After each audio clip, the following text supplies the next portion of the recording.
To show you how to cancel your YouTube Premium subscription.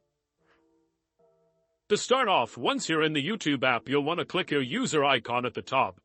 In the menu this brings up, you want to go to Purchases and Memberships. Don't panic if you clicked your premium benefits instead, that works too. You just need to scroll to the bottom of that screen and select Manage Your Membership, and that will bring you right back to Purchases and Memberships.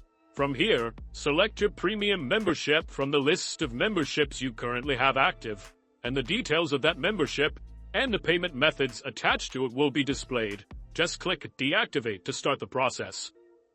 It's worth noting that, from here, you don't just have the option to cancel, but also to temporarily pause your membership for up to 6 months, so that you can resume it whenever you can afford it. Even if you decide to cancel, you'll keep your premium benefits until the date that your current billing period ends. So, all of that ad-free viewing won't just go away instantly. Hope this helped, and see you next video.